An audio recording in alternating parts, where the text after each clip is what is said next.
Halo, selamat pagi anak-anak ibu semuanya. Apa kabarnya hari ini anakku? Ibu harap semua masih tetap dalam keadaan sehat ya. Nah, tetap semangat ya belajarnya anakku meskipun masih dari rumah.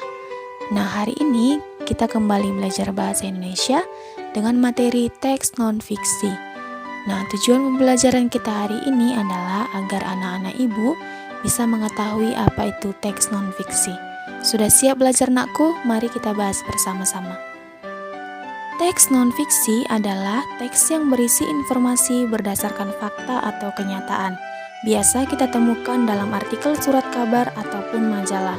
Dalam teks non-fiksi ini, informasi yang disajikan memiliki hubungan satu sama lain secara berurutan sesuai dengan kenyataan yang ada. Informasi tersebut disusun hingga menjadi sebuah paragraf. Setelah itu, paragraf digabungkan hingga menjadi sebuah teks non-fiksi. Contoh dari teks non-fiksi adalah esai, jurnal tentang sejarah atau ilmiah, biografi, dan karya sastra. Yang selanjutnya, cara menentukan ide pokok dalam teks non-fiksi. Nah, teks non-fiksi yang dimaksud di sini adalah teks non-fiksi yang kita baca ya nakku.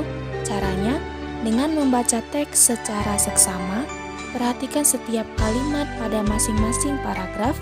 Kemudian, dalam satu paragraf teks non-fiksi, terdapat satu kalimat yang mengandung informasi atau permasalahan dasar dari teks tersebut. Nah, pada kalimat itulah ide pokok teks dapat kita temukan. Kemudian, cara menemukan ide pokok dari teks non-fiksi yang didengar. Artinya, teks non-fiksi ini diceritakan atau disampaikan oleh orang lain. Nah, kita sebagai pendengar. Caranya, dengarkan teks non-fiksi yang dibacakan dengan seksama. Kemudian, catatlah kata-kata kunci yang terdapat dalam setiap paragraf. Kata kunci itu adalah kata inti ya nakku.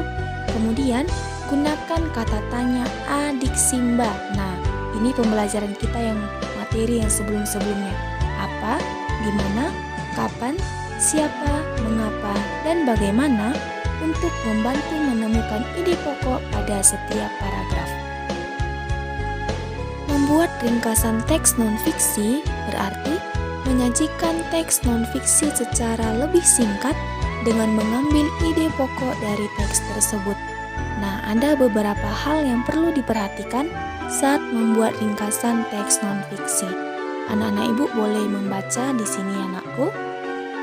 Teks non-fiksi dapat disampaikan melalui kalimat ataupun kata-kata, kemudian melalui tabel dan peta pikiran.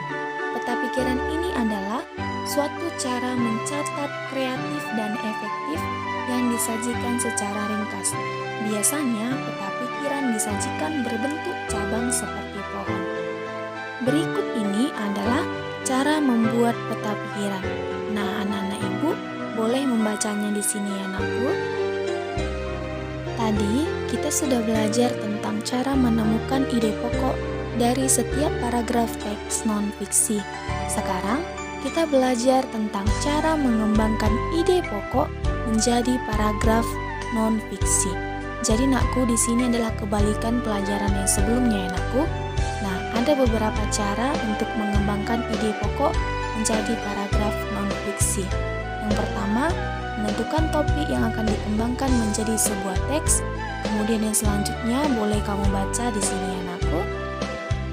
Jadi, kesimpulan dari pembelajaran kita hari ini adalah untuk menentukan ide pokok dan informasi penting dari teks non-fiksi, kamu perlu membacanya dengan seksama, kemudian mencatat kata-kata kunci atau kata inti yang terdapat dalam setiap paragraf.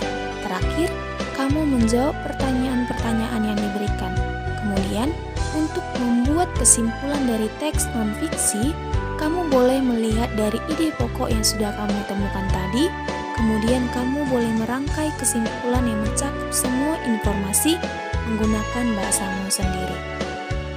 Demikian pembelajaran kita hari ini, semoga bisa dipahami anakku. Jika ada yang belum dimengerti, boleh bertanya di WA Group. Tetap semangat belajarnya anak ibu. Terima kasih.